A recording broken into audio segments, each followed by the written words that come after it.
Olá, amigos da tireoide. Sejam todos muito bem-vindos a mais um episódio do Tireocast, o podcast da tireoide, a sua fonte segura de informação sobre as diversas doenças da tireoide, sempre trazidas por grandes especialistas na área. Lembramos a vocês que o Tireocast é uma iniciativa da Abratip, Associação Brasileira de Apoio aos Pacientes com Doenças da Tireoide e da Paratireoide.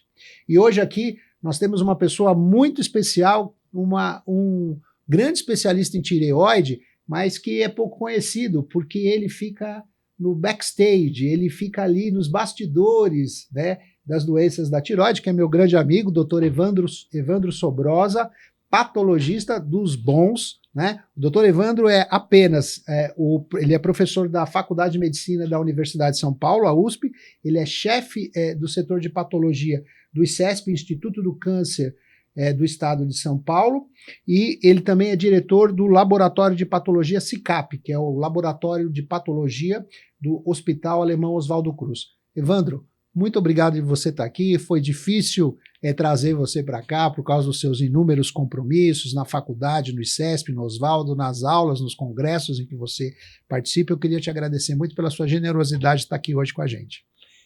Erivelto, é um grande prazer. Você, além de um amigo, é um cirurgião muito experiente. Ao longo de todos esses anos a gente tem trabalhado junto. Então, e você tem trabalhado também na divulgação dos tumores de tireoide e outras doenças da tireoide. Eu acompanho esse seu trabalho, além do trabalho no centro cirúrgico. Então é um prazer colaborar com esse trabalho que você está fazendo. Muito bem, muito obrigado, Evandro. E para a gente começar, eu quero te fazer uma pergunta muito importante. Grêmio ou Colorado? Olha, com o risco de perder 50% dos meus amigos aqui em São Paulo, mas especialmente no Rio Grande do Sul, eu sou colorado. Colorado, né? A gente brinca, né? Evandro, então vamos falar aqui umas coisas importantes. A patologia, ela é super importante para a definição do que a gente vai fazer com o nosso paciente, especialmente nos casos de câncer de tireoide. A gente já teve aqui o Fabiano, citopatologista, que já explicou para a gente a punção, como é que é a punção, como é que a gente faz, como é que funciona e para que serve a punção. E aí, muitas vezes, o paciente, ele acha que fez a punção, está tudo certo, mas não. Quando a gente faz a cirurgia, né, de tireoide ou de diversos outros órgãos, a gente retira aquele material e aquele material ele é submetido a um estudo, não é isso? Esse estudo é o estudo que nós chamamos de anatomopatológico, é isso? Perfeito, Erivelto. Então, o anatomopatológico, na verdade, tem duas fases, certo? Duas fases são muito importantes.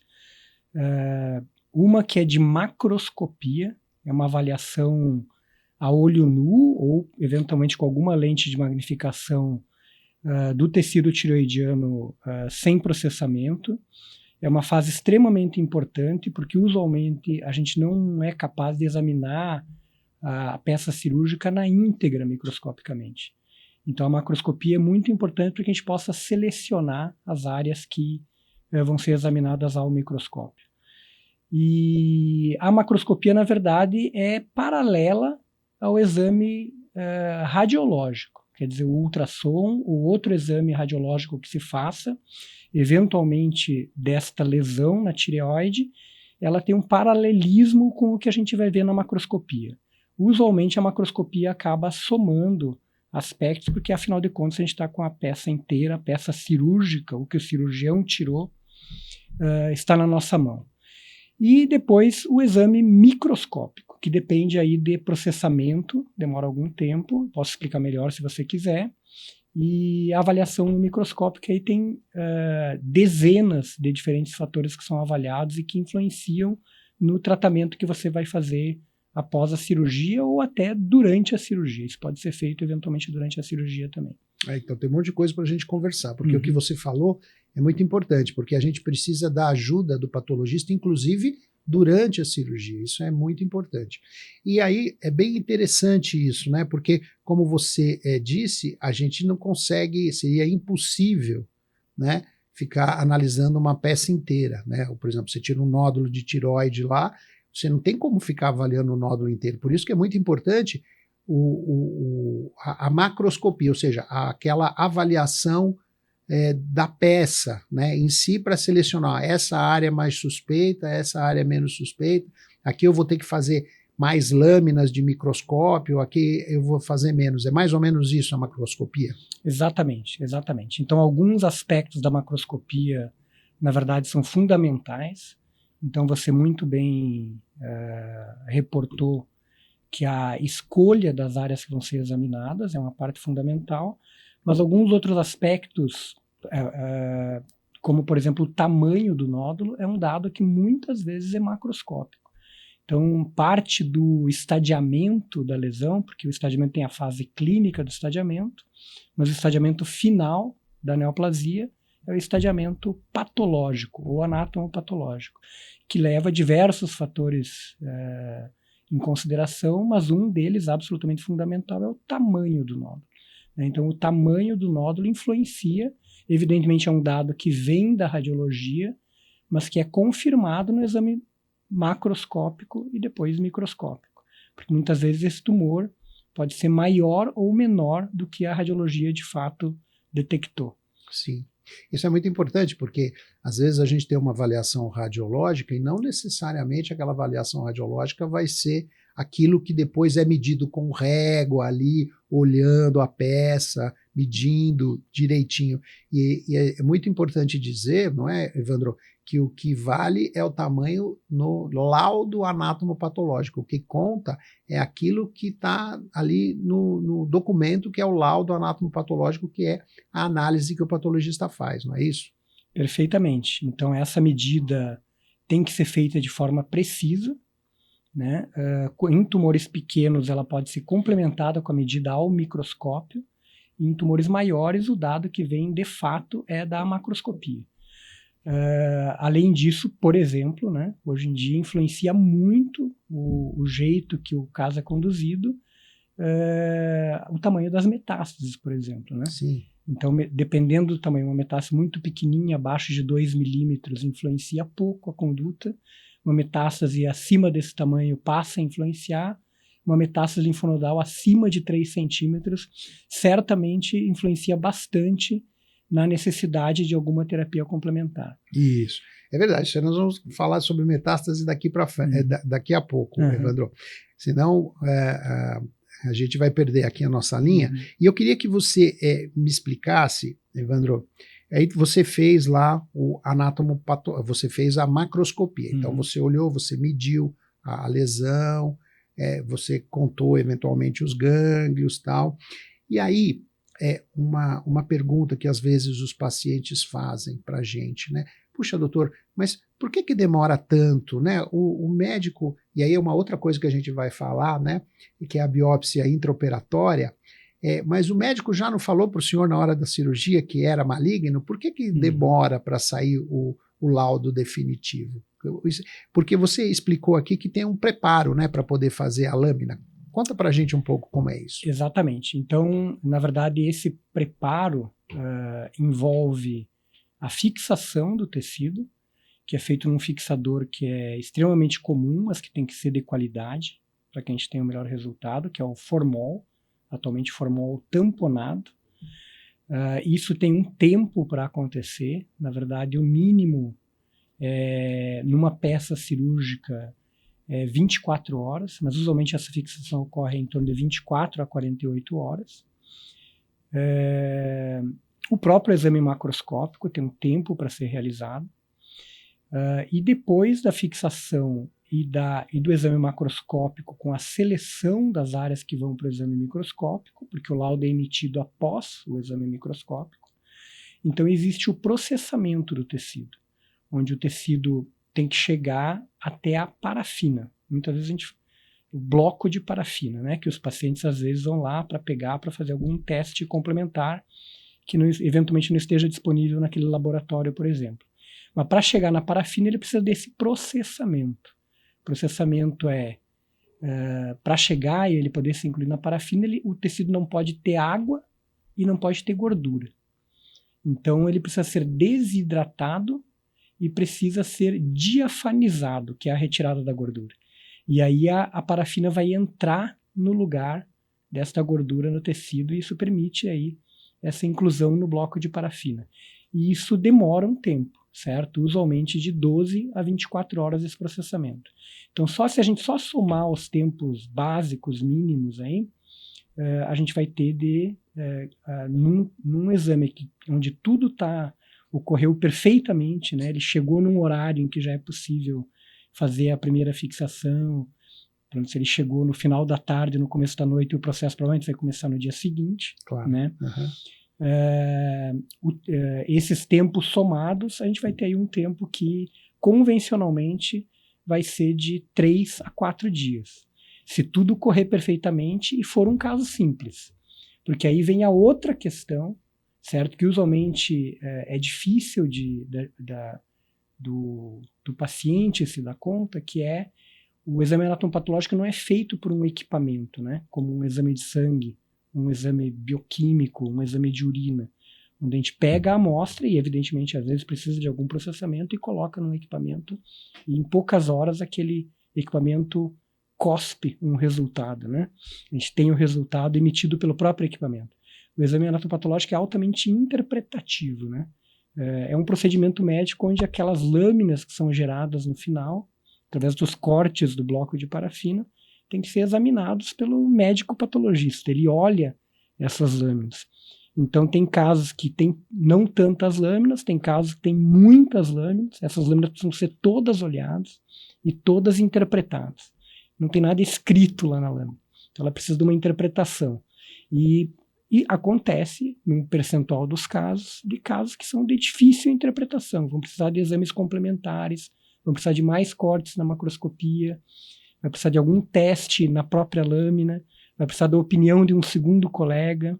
Então, isso tudo vai somando tempo e um exame feito com todo cuidado, com a representação adequada, é comum que demore, então, de 3 a 4 a 5 dias. Evidentemente, se for necessário por uma urgência do paciente, é possível fazer num tempo mais curto, mas usualmente envolve quebrar a rotina do laboratório, que nem sempre é uma boa ideia. É uma boa ideia, exatamente. Isso que você falou é uma coisa muito importante, né? Porque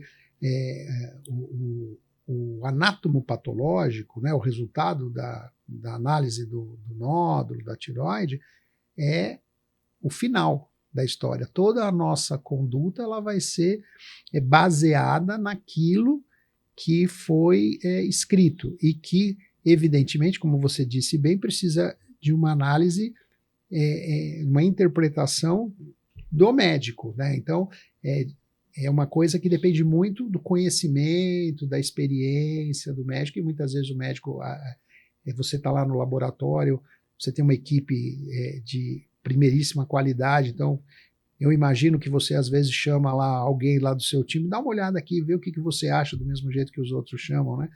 E que é o que a gente faz na hora da cirurgia, né? Os nossos auxiliares estão ali com a gente, pô, por que você acha tal? Então, isso é de importância fundamental, né? A gente dá tempo para o patologista dar o melhor diagnóstico, e a gente vai basear toda a nossa conduta no diagnóstico. E aí, você está olhando lá na lâmina, né? A gente fez a punção deu um diagnóstico que mostrava a necessidade de tratamento cirúrgico, e aí foi feita a cirurgia e foi retirado lá o material, e você está lá olhando aquele material, você fez a macro, preparou a lâmina, está olhando a lâmina lá no microscópio, e aí você vai dar o diagnóstico de malignidade ou benignidade, né? Então é uma pergunta assim, existem características nas células que mostram que aquela célula é de um nódulo benigno e outras de um nódulo maligno, né? E aí a gente tem o câncer mais comum de tireoide, que é o carcinoma papilífero, né? E por que ele chama carcinoma papilífero, o Evandro? Me explica isso. Então, sim, então isso é uma questão importante, né? A gente tem uma lista, mesmo que o diagnóstico de câncer, de um tumor maligno, esteja definido, existe uma lista que não é pequena de diferentes tipos de cânceres de tireoide. E o carcinoma papilífero é de longe o mais comum. E ele é chamado desse jeito, ou tem esse nome, porque ele, na grande maioria dos casos, ele tem uma estrutura que chama papila. Ele é constituído predominantemente por essa estrutura que chama papila, que é uma projeção como dedos. Então, as papilas são projeções como dedos, certo? Que são revestidos pelo epitélio das células neoplásicas, as células cancerígenas, e por dentro dessa projeção tem os vasos. Então, a presença de projeções revestidas por células tumorais com eixos vasculares convencionou-se chamar de papila. Tá. Agora, uma outra questão. Quando a gente fala de carcinoma papilífero, enfim, vamos focar um pouquinho mais, porque é o mais comum e com certeza é o que mais preocupa aqui os nossos ouvintes. Tem alguns carcinomas papilíferos que são mais agressivos e tem outros que são menos agressivos. De acordo com essa agressividade do carcinoma papilífero, a gente vai fazer um tratamento complementar, como você falou, ioterapia, ou vai fazer um tratamento para deixar o TSH do paciente mais baixo, com uma intensidade maior ou menor, baseado lá no laudo, porque tem os subtipos, né? Quer dizer, o carcinoma papilífero não é uma coisa só, né? O carcinoma papilífero, na realidade, para vocês que estudam aí o tumor lá no microscópio, tem uma série de variantes, não é isso? Exatamente. Então, esse é um outro fator complicador. Lógico que nós que lidamos com essas doenças adoramos esses detalhes, né? Exato. E essa miríade de possibilidades, mas isso certamente complica sempre a realização do exame, que além desses diversos tipos, existem subtipos de cada um dos tipos de carcinoma da tireoide. E até como o carcinoma papilífero é um tumor tão comum, então é muito conhecida a presença dessas variantes agressivas do carcinoma papilífero. Na verdade, o patologista é um classificador, né?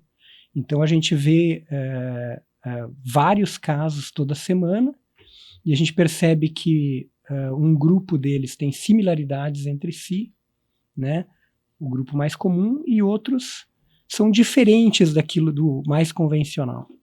E a gente acaba classificando esse tumor de maneira diferente, como um subtipo. Certo. Né? E isso, com o tempo, acaba ganhando ou não importância clínica.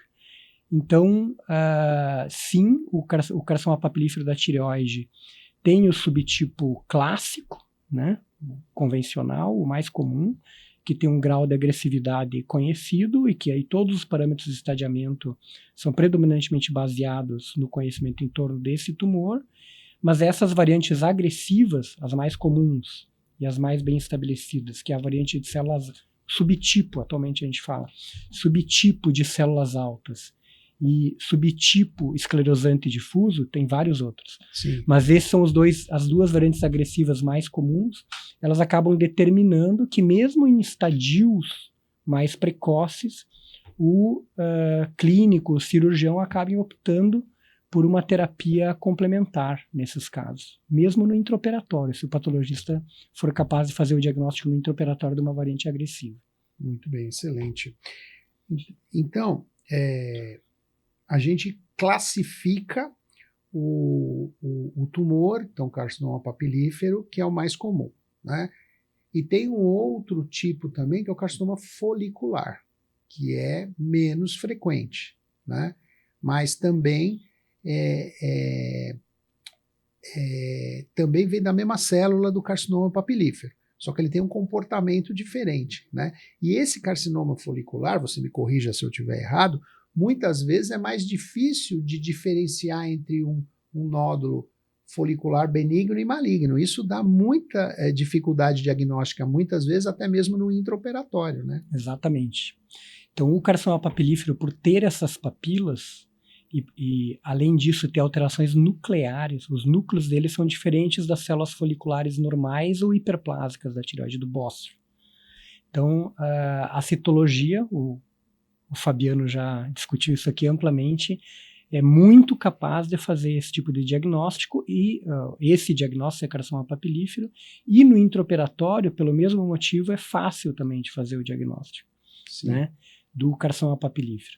Já as células do carcinoma folicular são muito, muito parecidas com as células do tecido normal da tireoide, tecido folicular normal, e dos nódulos hiperplásicos do bócio multinodular da tireoide, ou do uninodular, das doenças não neoplásicas da tireoide. E como essas células, morfologicamente, vistas ao microscópio, elas são muito parecidas com o normal ou com o hiperplásico, então gera essa dificuldade.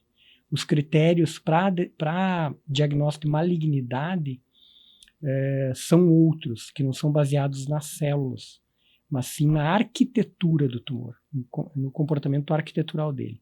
De maneira bem simplificada, duas características principais, que é o fato do tumor ser encapsulado, ter uma cápsula, um invólucro ao redor do tumor, de tecido conjuntivo, a cápsula tumoral, e essa cápsula estar invadida pelo tumor, ter um ou mais focos de invasão.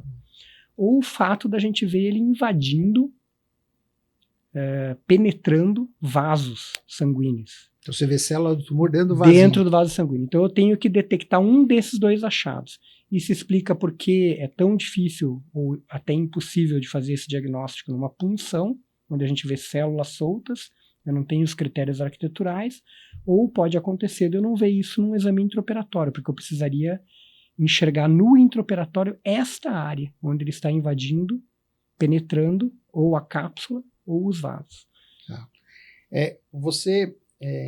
Vamos deixar um pouquinho aqui de falar sobre o exame anatomopatológico em si. Vamos falar um pouquinho do exame intraoperatório, porque esse exame ele é muito importante e muitas vezes é difícil para o paciente entender justamente isso, porque o exame intraoperatório, Evandro, e que vocês, para nós aqui no Brasil, são fundamentais, e a gente tem um privilégio aqui no Brasil de ter patologistas extremamente experimentados em fazer exames intraoperatórios, que, por exemplo, nos Estados Unidos e em outros países quase não é feito, né? A gente aqui no Brasil tem esse privilégio, né?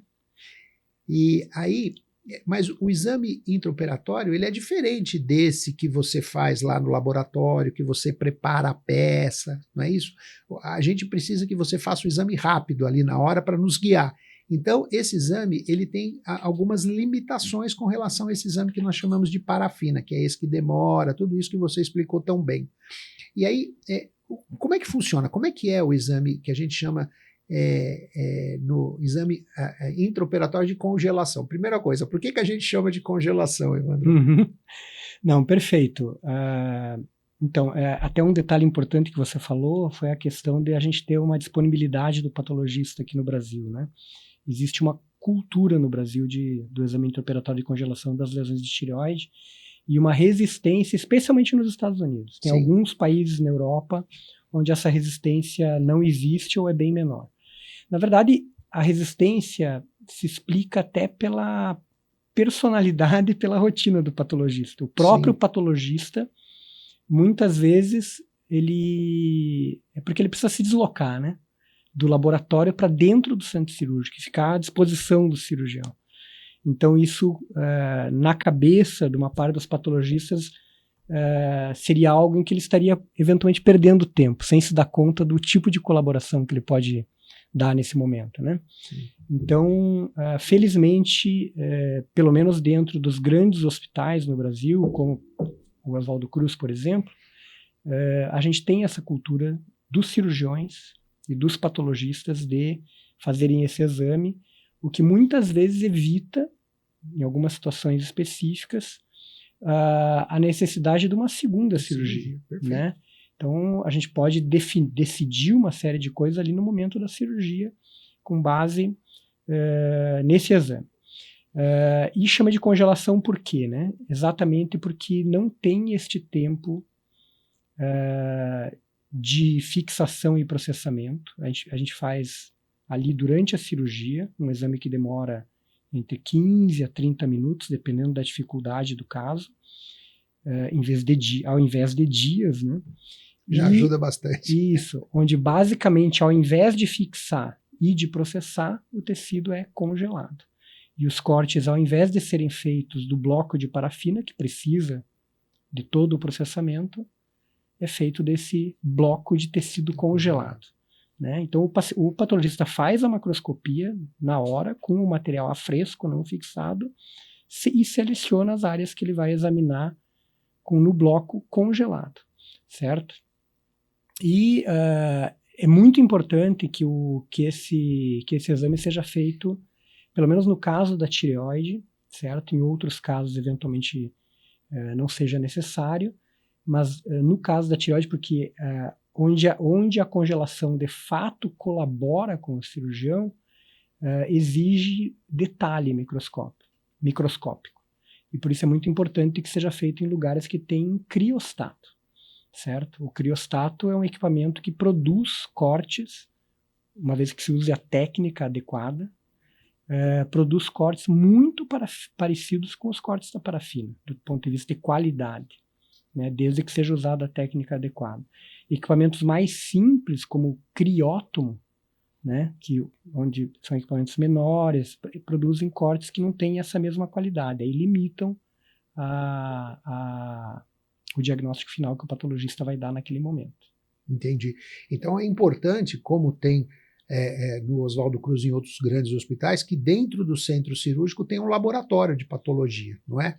Com o criostato, talvez um hospital de menor recurso tenha o criótomo, mas a gente entende que você ali fazendo uma biópsia intraoperatória de congelação está trabalhando com recursos limitados, né? A sua possibilidade de um diagnóstico mais preciso muitas vezes é limitado. Por isso que muitas vezes quando nós estamos operando lá, vocês falam assim, olha, aqui eu não tenho critério para dizer se o nódulo realmente ele é benigno ou se realmente ele é maligno. Vamos esperar o resultado definitivo, que é o famoso aguarda parafina. Não é Exatamente. Isso? Importante, Erivelto, você chamar atenção para isso, porque sim, né? Na verdade é limitado por dois fatores, né? Um é o fator técnico, né? A respeito do tipo de lâmina que a gente consegue obter nesse momento, e daí a necessidade do criostato, porque aproxima mais, e o tempo, certo? Então, por exemplo, isso acontece muito, essa indecisão, né? Se o tumor é benigno ou maligno, ou ao invés de indecisão, talvez a melhor palavra seja indefinição, né? Falta de definição, nas lesões foliculares. Para a gente decidir se é hiperplásico, um tumor folicular benigno, um adenoma, ou um carcinoma folicular.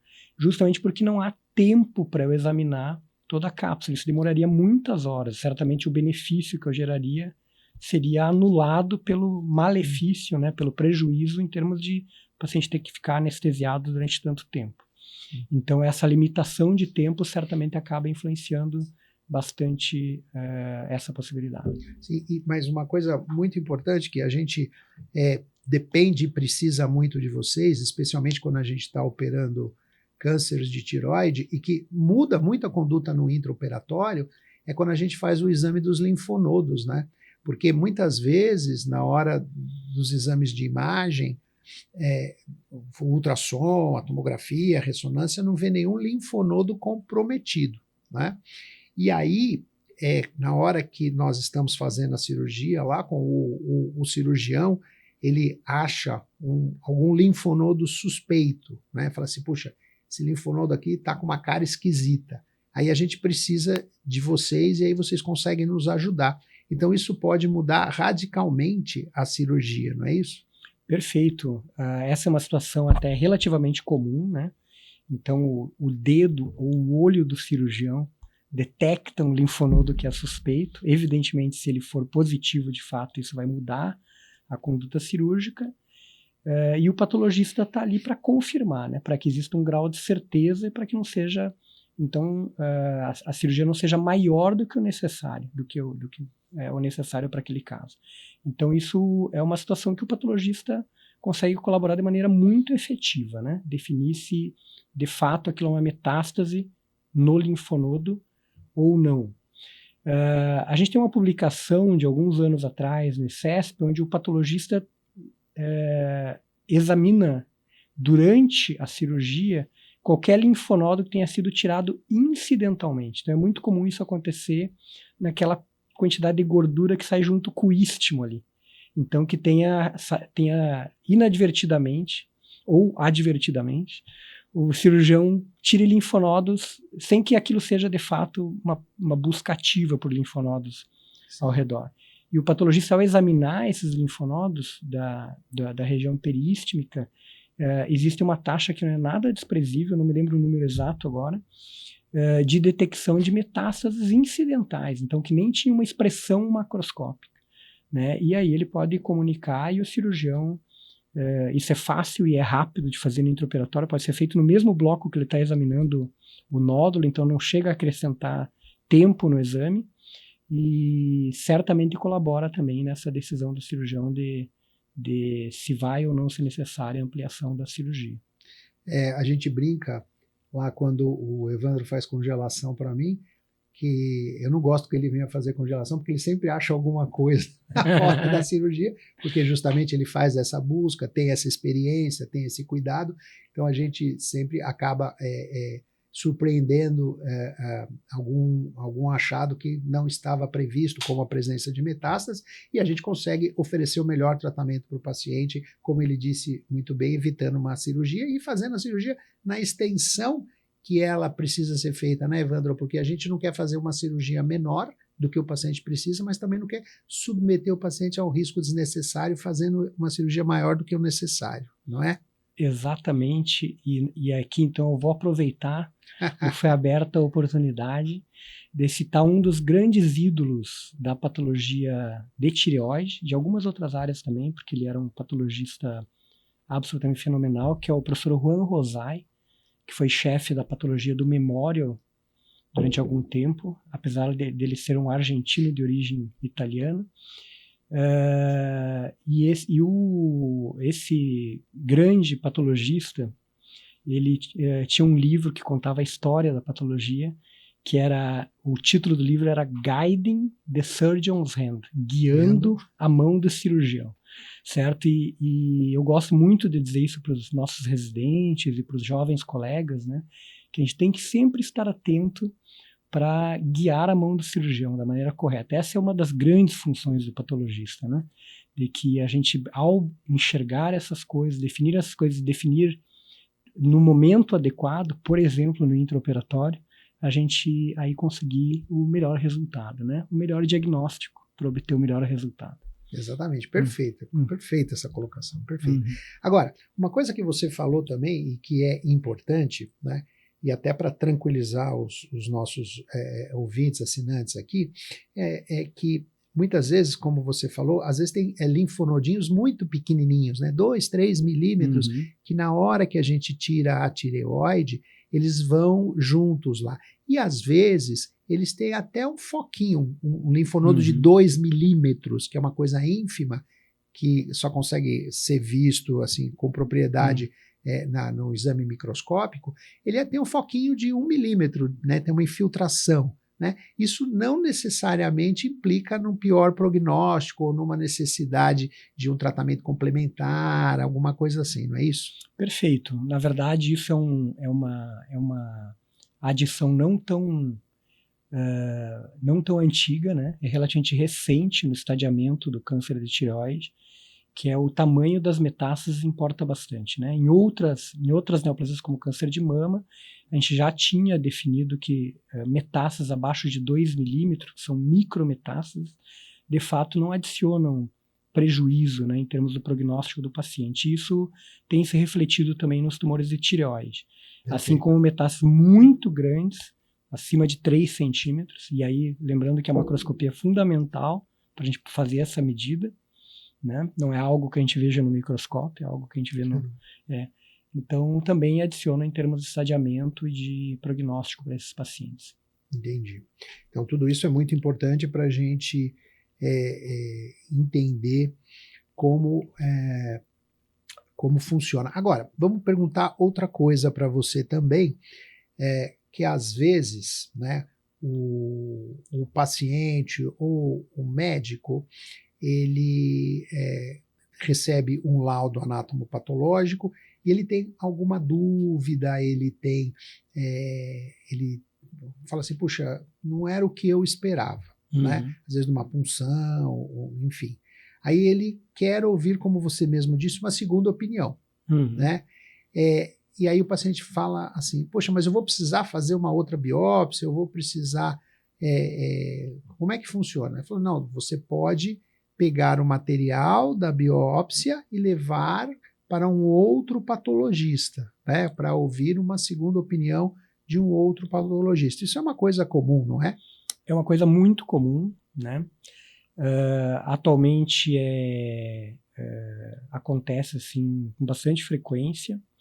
Lembrando assim que a patologia é uma especialidade médica, né? Sim. Mas assim como algumas outras especialidades, ela lida com uma quantidade muito grande de subespecialidades. Sim. E existe até um problema que não se tem tantos patologistas assim, né? Falta patologista? No Brasil e no mundo, né? Então, patologia, justamente por você introduziu dizendo que era alguém que ficava escondido, né, no backstage, e isso é a maior verdade. Então, mesmo para os estudantes de medicina, muitas vezes eles não pensam em fazer patologia. Eu ia fazer cirurgia. É mesmo? E um colega meu que agora é urologista, ele pediu um estágio para ele e para mim na patologia, eu mudei da cirurgia para patologia ao conhecer a especialidade. Então existe essa falta de especialistas e, consequentemente, eu, você e muitos de nós aqui estamos acostumados com um grande centro como São Paulo, onde é possível, nos grandes serviços, nos grandes laboratórios, ter patologistas que se dedicam para áreas específicas, né? Sim. Mas câncer de tireoide é uma doença relativamente comum, né? Sim, muito. Então, muitas das cirurgias e dos exames que são feitos acabam sendo feitos por um patologista que é um especialista em patologia, mas ele não é um subespecialista em câncer de tireoide. Então, é frequente em casos que há alguma dúvida do cirurgião, do clínico, médicos como você que recebem pacientes que vêm de muitos lugares, né, e que às vezes já foram operados e já foi examinado num outro lugar, eventualmente num centro que não tem uma dedicação específica para isso, então que a gente precise fazer uma revisão para ver detalhes. Não diminui em nada o trabalho do colega que inicialmente viu. Mesmo eu trabalhando muito com tireoide, de vez em quando alguém pega um material e leva para outro colega. É mais comum que eu queira saber a opinião de outro colega, né? Não existe nada mais solitário que um patologista que trabalha sozinho. É verdade. Então é um procedimento comum e necessário, certo? A gente acredita muito na necessidade de revisão de lâminas. Sim, é uma coisa que muitas vezes, a gente está falando aqui da patologia, mas muitas vezes o paciente também vai pedir uma outra opinião, né? Então, fala assim, poxa, o médico lá falou que eu preciso operar, será que eu preciso mesmo? Preciso tirar toda a tireoide, preciso tirar só uma parte? Então, isso é uma coisa bastante comum hoje em dia na medicina, não é? E nós não nos sentimos ofendidos, né? De maneira nenhuma. De maneira nenhuma, eu falo isso com muita tranquilidade. Agora, existe um prazo para que essas peças, né, esses blocos de parafina, eles fiquem lá guardados? Como é que funciona isso? Porque muitas vezes já chegou paciente perguntando para mim, que já tinha sido operado há 10, 15 anos atrás, falei, olha, eu acho que não está mais disponível esse material. Como é que funciona? Então isso tem se tornado um grande problema, né, Erivelto, em termos de legislação, né? Porque com o sucesso do tratamento desses tumores, os pacientes sobrevivem a grande maioria das vezes, né? No caso do carcinoma papilífero, então, a subtotalidade dos pacientes, né?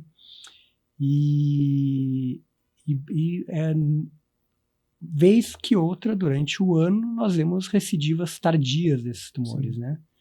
Então, muitos anos depois. E essa legislação que está vigente agora nos diz que o laboratório, por lei, então, tem que guardar o material por 5 anos. 5 anos. Né? Então, a partir de 5 anos, o material poderia ser desprezado por lei, né? Existem, sim, laboratórios que usam a lei e desprezam e coisa, mas eu acredito que atualmente é a minoria, né? Por causa dessa consciência de que o paciente, de fato, pode precisar desse material muitos anos depois, né? Mas isso pode criar um problema até de espaço físico, né, para guardar o material. Perfeito. Então, na verdade, existe um custo que é bem elevado, um custo bastante elevado para arquivar esse material, né? E isso adiciona para os laboratórios, mas a gente acredita que, infelizmente, a gente tem que arcar com isso, né? Então, atualmente, tanto lá no CICAP, no Oswaldo Cruz, quanto no ICESP, a gente guarda esse material para sempre. A gente guarda... Os blocos de parafina são... no caso do CICAP, a gente tem desde 1986 arquivado. E não existe espaço físico no hospital. A gente encheria o prédio inteiro do hospital de blocos de parafina e de lâminas, né? Então, a gente tem sistemas de arquivamento externo, né? São altamente especializados em guardar a longo prazo isso, nas condições adequadas de temperatura, de umidade, para que o material não se deteriore. E mesmo se o paciente precisar de um teste molecular, né, para avaliação de DNA ou RNA, a partir do bloco de parafina de décadas atrás é possível ainda fazer. Que legal. Isso é muito legal. Isso mostra uma consciência de vocês muito grande, né? Porque isso não é uma coisa que é rotineira no nosso país, até pelo próprio problema de custo. Né? Exatamente, tem um custo. Exatamente. Agora, Evandro, a gente falou aqui bastante do carcinoma papilífero, né, que é o tumor mais comum, né, de tireoide. Você nos explicou aqui muito bem das variantes, que tem uma variante de mais agressividade, uma variante de menos agressividade. Você falou bastante dos linfonodos, da quantidade, falamos um pouquinho de carcinoma folicular, mas vamos falar um pouquinho de carcinoma medular, né, que é um tumor bem menos frequente, né? Por outro lado, é um tumor mais grave, não é? E é um tumor, muitas vezes, também um pouco difícil de fazer diagnóstico, é isso? Exatamente. Por ser mais raro, também existe a questão de que o patologista tem que lembrar do tumor, né? Na hora que ele vê. Então, ao contrário do carcinoma papilífero, do carcinoma folicular, que é visto no dia a dia pelo patologista, essa raridade do carcinoma medular faça com que os patologistas, em geral, tenham menos experiência com esse tumor, né? E, então, por isso, da dificuldade do diagnóstico. Na verdade, é absolutamente necessário para a confirmação de um carcinoma medular a realização do exame imunistoquímico. Isso, né? Que a gente ia chegar lá também. Então, o carcinoma medular, existem duas células principais, né, dentro da estrutura da tireoide, que são as células foliculares, que dão origem ao carcinoma folicular e ao carcinoma papilífero, e a célula C, que dão origem ao carcinoma medular. Então, o exame imunistoquímico é usado para diferenciar uma variante de carcinoma folicular que poderia simular um medular de um carcinoma medular verdadeiro. Então, a gente precisa fazer isso para poder fazer o diagnóstico. Mas o estudo imunistoquímico ele é um passo adiante do estudo anatomopatológico convencional, que foi esse que você explicou. Exato. E aí você não precisa fazer para todos os casos. Por exemplo, para um carcinoma papilífero, raramente você vai precisar. Então, isso é absolutamente importante, né? Na verdade, o exame imunistoquímico não é feito em todos os casos, na verdade é feito numa pequena minoria dos casos, quando o patologista olha a lâmina e acha que pode ser um carcinoma medular, né? Porque a gente não poderia fazer em todos porque tem um custo também. E hoje em dia tudo em torno da medicina, né?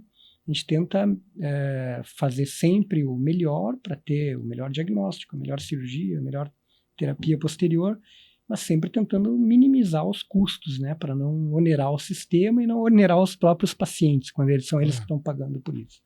Então, essa opção pelo exame imunistoquímico a necessidade do exame imunistoquímico é dada pela morfologia, pelo exame da lâmina convencional, morfológico, e o patologista olha, pensa, isso talvez seja um carcinoma medular, ou às vezes isso muito provavelmente é um carcinoma medular, pelo aspecto morfológico da célula, o exame convencional, anatomopatológico, e aí ele pede o exame imunistoquímico para fazer essa confirmação, que é absolutamente essencial. E essa questão de custo é tão importante que até várias vezes, porque isso é comunicado para o paciente na hora que é necessário, né? Nessa pequena parcela de casos. E é uma das coisas que os pacientes ligam e falam com o patologista. Se aquilo de fato é necessário, né? Por que estão pedindo algo que não tinha sido previsto, né? Sim. Porque evidentemente alguém vai ter que arcar com esse custo em algum momento, né? Sim. Agora, o estudo imunistoquímico como é que ele funciona? Você não é uma reação que você faz com as células, não é isso? O que é o estudo imunistoquímico? Você coloca alguns reagentes, explica para a gente o que é esse estudo imunistoquímico. Então, o exame anatomopatológico convencional é baseado na morfologia, no aspecto das células, assim como, quer dizer, eu olho aqui os dedos da mão e digo isso é dedo da mão, eu olho os dedos do pé e digo isso é dedo do pé. O anatomopatológico convencional eu olho e digo isso é um carcinoma papilífero, isso é um carcinoma folicular. O exame imunistoquímico é usado, hoje em dia tem uma série de aplicações, mas a aplicação clássica é justamente essa, para diferenciar entre tipos de tumores. E é baseado não na morfologia, mas na detecção de antígenos. Antígenos são pedaços da proteína, que tem características específicas. Então, um carcinoma medular vai ter calcitonina, né? E aí você dosa essa calcitonina, a presença de calcitonina na célula, é isso? Isso, através de anticorpos que se ligam a partes da calcitonina, que vão ser específicos para a calcitonina. E esses anticorpos vão ligados numa espécie de um corante, na verdade é uma enzima, que provoca a mudança de cor daquela área em que o anticorpo se ligou. Então eu vou ver esta mudança de cor na lâmina. E aí eu consigo dizer que aquela célula tumoral tem calcitonina. Se ela tiver calcitonina, então esse tumor é um carcinoma medular, de maneira simplificada. Assim como se ele tiver tireoglobulina, esse tumor tem origem folicular. Entendi. Puxa, é super interessante. Evandro, e aí a gente avalia a tireoide, avalia os linfonodos, e vamos falar um pouquinho de uma estrutura que muitas vezes quando a gente está operando a tireoide, muitas vezes ela vem junto com a tireoide, que é a tal da paratireoide, né? Que é uma glândula super importante, a gente já falou sobre ela aqui, e muitas vezes ela acaba vindo junto, né? Quando se faz a tireoidectomia, especialmente quando você faz a tireoidectomia com o esvaziamento dos linfonodos que estão ali juntos da tireoide, acabam vindo muitas vezes a glândula paratireoide. Ela é uma glândula morfologicamente, o cirurgião ele tem que tomar muito cuidado com a glândula paratireoide, porque ela é uma glândula muito sensível. E às vezes a gente não encontra a paratireoide, mas o patologista encontra a paratireoide na hora que está fazendo o estudo anatomopatológico, né? E muitas vezes essa paratireoide até está dentro da tireoide, não é? Exatamente. Então essa é uma situação em que ocasionalmente a gente é chamado pelo cirurgião também. Ele olha para uma estrutura que se ele tiver certeza que é paratireoide, ele vai deixar ela lá, né? Mas se ele tiver dúvida se é uma paratireoide ou é um linfonodo, o patologista pode ajudar a decidir isso no intraoperatório, para que ele possa manter ou reimplantar essa paratireoide no paciente e evitar o déficit do hormônio da paratireoide, né? Isso, a queda de cálcio que acontece. Exatamente. E ocasionalmente, de fato, quando a paratireoide não está situada nas regiões mais habituais, não tem a morfologia habitual ou de fato está entremeada, misturada com os linfonodos, isso pode sair. E por isso essas decisões, né, que o cirurgião toma, às vezes com a ajuda do patologista, da extensão da cirurgia, são tão importantes, porque ela, eventualmente, estender a cirurgia aumenta sempre o risco de ter algum tipo de complicação, né? Sim. E sim, acontece com alguma frequência da paratireoide até estar dentro da tireoide. É impossível para o cirurgião saber e conseguir preservar essa paratireoide, né? Felizmente são 4 paratireoides. Felizmente. Né? Então, o patologista acaba fazendo esse diagnóstico no pós-operatório de que uma ou mais paratireoides saíram. A grande maioria das vezes acaba sendo em cirurgias mais estendidas, quando a paratireoide está em posições menos convencionais ou quando ela tem um aspecto macroscópico. O cirurgião tem a macroscopia, né? Pouco convencional. Excelente. Muito bem. Então a gente mostrou aqui, né, Evandro, de uma maneira muito eficaz aqui, a gente conseguiu mostrar aqui para os nossos ouvintes, aqui para os nossos assinantes, como é importante a patologia, como ela nos ajuda a definir e como ela é determinante para o tratamento que a gente vai fazer para o paciente, porque muitas vezes tumores, carcinomas papilíferos com variantes menos agressivas não precisam de tratamento complementar, e às vezes um tumor que tem o mesmo tamanho, 2 tumores que têm o mesmo tamanho, um é uma variante mais agressiva, outro é uma variante menos agressiva, os tratamentos vão ser diferentes, né? Uma última coisinha, nós estamos aqui, eu estou olhando aqui o nosso cronômetro aqui, nós estamos em cima aqui do nosso horário, né? E eu queria que você explicasse uma coisa também que os pacientes se preocupam muito. Uma das primeiras perguntas que a gente ouve é: puxa, mas o meu tumor estava encapsulado ou não estava encapsulado, né? Uhum. É importante a presença de cápsula tumoral, se não tem cápsula, é mais agressiva, a chance de espalhar é maior. Você falou bastante, inclusive, do carcinoma folicular, mas alguns carcinomas papilíferos são encapsulados, outros não é isso? Exatamente. A grande maioria dos carcinomas papilíferos não são encapsulados, né? E mesmo assim eles se comportam bem, né? E tem uma pequena proporção dos papilíferos que são encapsulados. E frequentemente essas variantes encapsuladas do papilífero até estão mais próximas em termos de comportamento e de alterações moleculares do carcinoma folicular. Então eles continuam sendo papilíferos, porque tem as alterações nucleares ou as papilas, mas eles se aproximam do carcinoma folicular em termos de comportamento e prognóstico, né? Tem uma outra cápsula que é a cápsula da tireoide também, né? Uma cápsula que não é tão bem definida e que o tumor pode cruzar essa cápsula, né?